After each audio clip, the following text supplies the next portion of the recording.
Bhagavad Gita नवमोऽध्याय 1 to 3 shlokas ओम श्री परमात्मने नमः। नवमोऽध्याय राजविद्या राजगुह्ययोगः।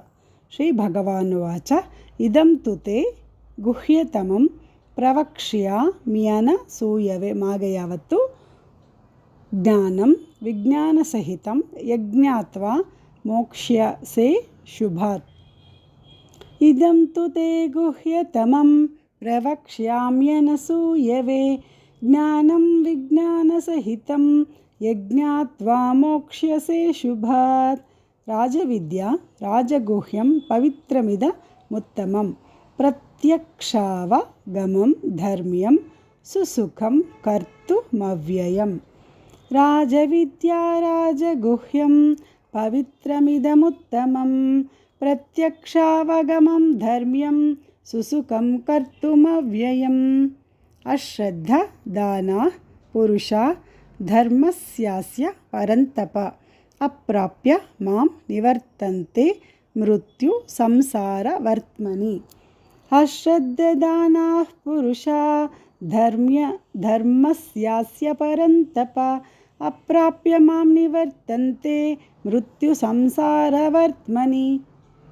ओम श्री परमात्मने नमः। अथ नवमोऽध्यायः राजविद्या राजगुह्ययोगः। श्री भगवानुवाच इदं तु ते गुह्यतमं प्रवक्ष्याम्यनसूयवे ज्ञानं विज्ञानसहितं यज्ञात्वा मोक्ष्यसे शुभात्। राजविद्या राजगुह्यं पवित्रमिदमुत्तमं प्रत्यक्षावगमं धर्म्यं सुसुखं कर्तुमव्ययम्। अश्रद्धादानाः पुरुषा धर्मस्यास्य परन्तप अप्राप्य मां निवर्तन्ते मृत्यु संसारवर्त्मनि। भगवद्गीता नवमोऽध्याय 4, 5, 6 श्लोकास्। मया ततमिदं सर्वं जगदव्यक्तमूर्तिना मत्स्थानि सर्वभूतानि न चाहं तेष्वस्थितः। मया ततमिदं सर्वं जगदव्यक्तमूर्तिना मत्स्थानि सर्वभूतानि न चाहं तेष्वस्थितः। न च मत्स्थानि भूतानि पश्य मे योगमैश्वरम्। भूतभृन्न च भूतस्थो ममात्मा भूतभावनः। न च मत्स्थानि भूतानि पश्य मे योगमैश्वरम्। भूतभृन्न च भूतस्थो ममात्मा भूतभावनः। यथाकाशस्थितो नित्यं वायुः सर्वत्र गो महान् तथा सर्वाणि भूतानि मत्स्थानीत्युपधारय। यथाकाशस्थितो नित्यं वायुः सर्वत्र गो महान् तथा सर्वाणि भूतानि मत्स्थानीत्युपधारय। मया ततमिदं सर्वं जगदव्यक्तमूर्तिना मत्स्थानि सर्वभूतानि न चाहं तेष्वस्थितः। न च मत्स्थानि भूतानि पश्य मे योगमैश्वरम्। भूतभृन्न च भूतस्थो ममात्मा भूतभावनः। यथाकाशस्थितो नित्यं वायुः सर्वत्र गो महान् तथा सर्वाणि भूतानि मत्स्थानीत्युपधारय।